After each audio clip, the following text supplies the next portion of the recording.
The United African Transformation Party, promising to address high crime, unemployment, load shedding, believes expropriation of land without compensation is the key to addressing all those high-level challenges that the country is facing. The spokesperson, Mighty Mabule, joining me now for more on that. Mighty, good to have you, and thank you very much for coming on. You launched your manifesto in Leboa in Limpopo this past weekend. Firstly, 3 million members in 2 years. Where do those members come from? The members were actually attracted by our approaches. You remember, after 30 years of democracy, South Africans are becoming very hopeless in terms of what is happening in our country. Poverty is still very rampant, hunger is very rampant, and we said to them, United African Transformation is an alternative to address all the socio-economic challenges that you guys are actually having, you know, through land ownership. So members saw us as an opportunity, saw us as an alternative, you know, for the address of South Africa's problems. So nothing magical, it's just the reality that is there, the approaches that we have, you know, the opportunities that we have for our own members. So they believe in us, they believe in United African Transformation, they see as a solution to in terms of addressing the socio-economic challenges that are actually facing South Africans. How do you achieve that? You know, what is your approach to membership? 3 million, are they paid up members? How do you get to 3 million people? You are not in government anywhere, you have not a track record of governance. How do you convince 3 million people to say you are going to change the land policy in the country when there are parties who are 112 years old that have not been able to change the land policy in the country? Yeah, you see, the problem is that, you know, those that have actually failed to actually, you know, address the challenges that are facing the people in our country don't put the issue of land ownership at the center of all economic activities. Now, in our approach, we said, we have actually indicated to South Africans that once we have land, because remember, land is dignity, land is economy, land is development, land is prosperity.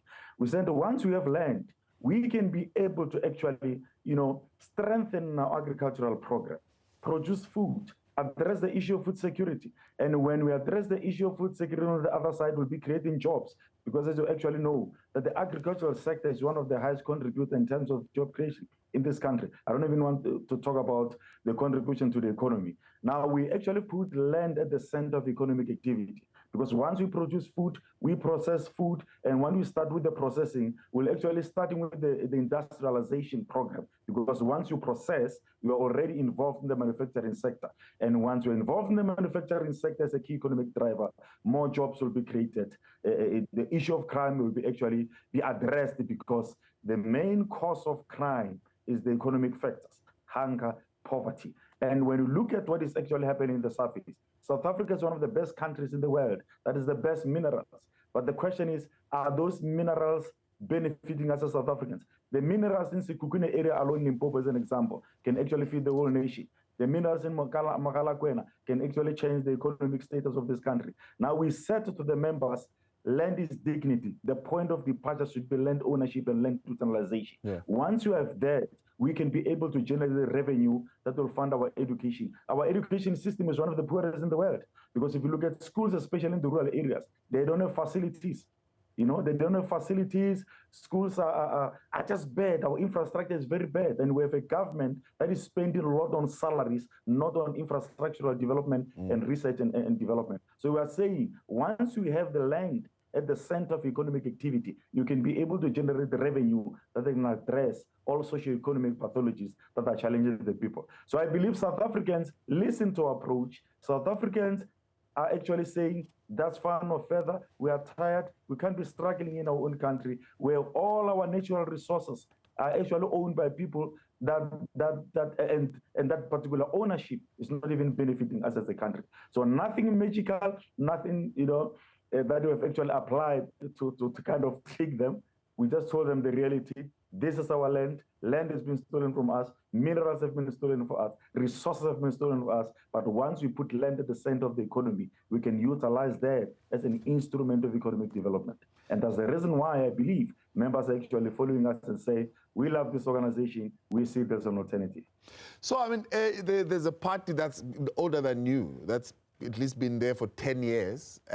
They've made one of their key pillars as well, land ownership. They're saying land, namhlanje manje, the EFF. I mean, why would somebody want to look at this 2-year-old party and not look at that 10-year-old party that has had footprint in the legislatures, in national and so on and so forth, making these similar promises about land ownership? Yeah, but you see, that there's a difference between talking about something and acting on it in a true and proper way. That's why we don't call ourselves comrades, we call ourselves doers, because these things, we're going to do them, we're going to make them work. Number one, you can't oversimplify the issue of land.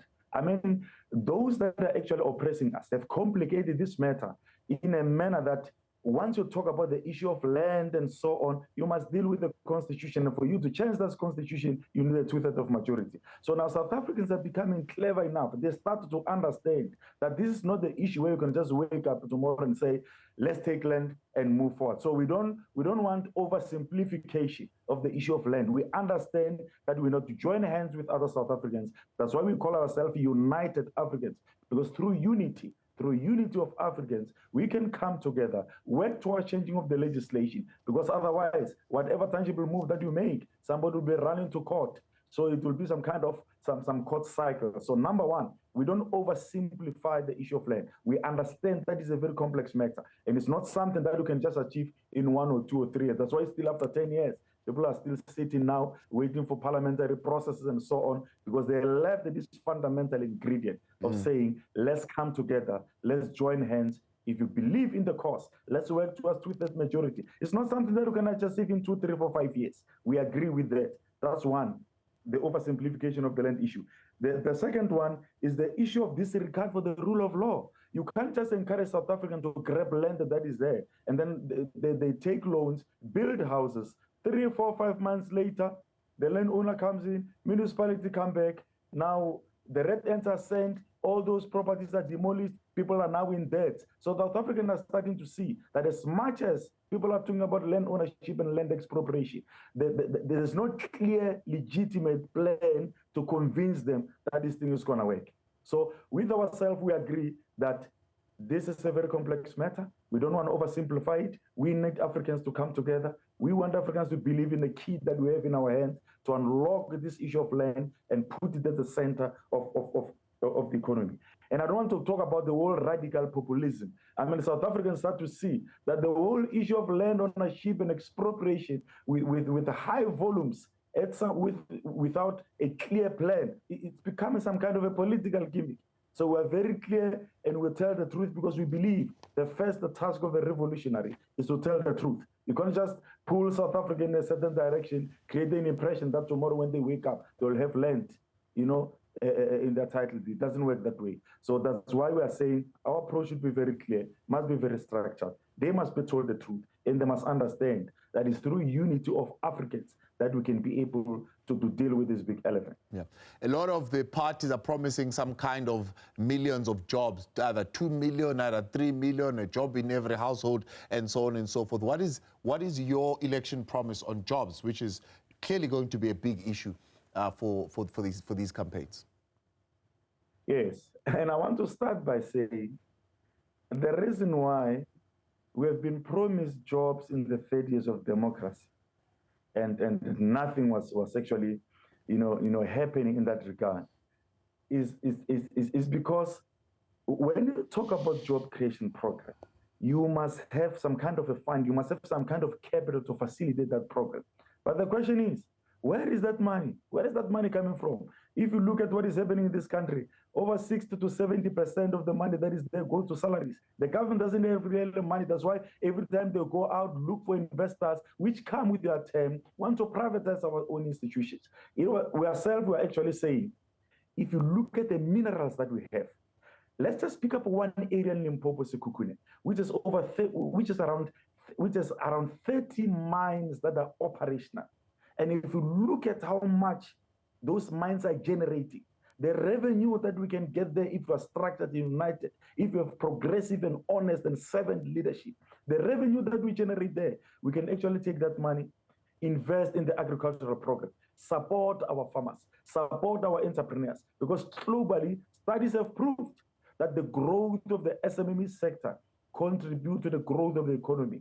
Now, if we support our farmers, if we support our small business, if we improve our education system, we invest in research and development, we can be able to address the issue of job creation. If you look at what's actually happening in Brazil, where they're able to create 10 million jobs, just 10 million jobs in a few years, because they were very structured, they understood what is actually needed. So in our country, we are saying our land is our big resource. Once we have our land, I don't want to talk about the other parts of the land in terms of the tourism sector. You can check who owns the tourism sector. You can check who owns our ocean economy. Many of us, many of Africans don't understand that when you talk about our sea, our ports, that's the ports. Look how much the Durban port is generating and how much is coming to us as a country. It's owned by the money that is generated there is owned by foreign companies. So we need to come up with a policy that will say, let's utilize our land, which include our minerals, our farms, our ports, our mountains, our game farms, structure them in a manner that the revenue that we generate, we can be able to invest in job creation projects. I don't want to talk about the agro-processing plan. There's a lot of, South Africa is one of the best countries that actually, export a lot of fruits and vegetables. Why are we not processing them? Right. Because once you start with processing, you're already involved in manufacturing, industrialization, and jobs will be created. But the point of departure is you must generate revenue, and you can generate revenue from the resource that you have, that is land, that will include your minerals, your soil, and so on and so forth. Mighty Mabule, I much appreciate speaking there on behalf of the United Africans.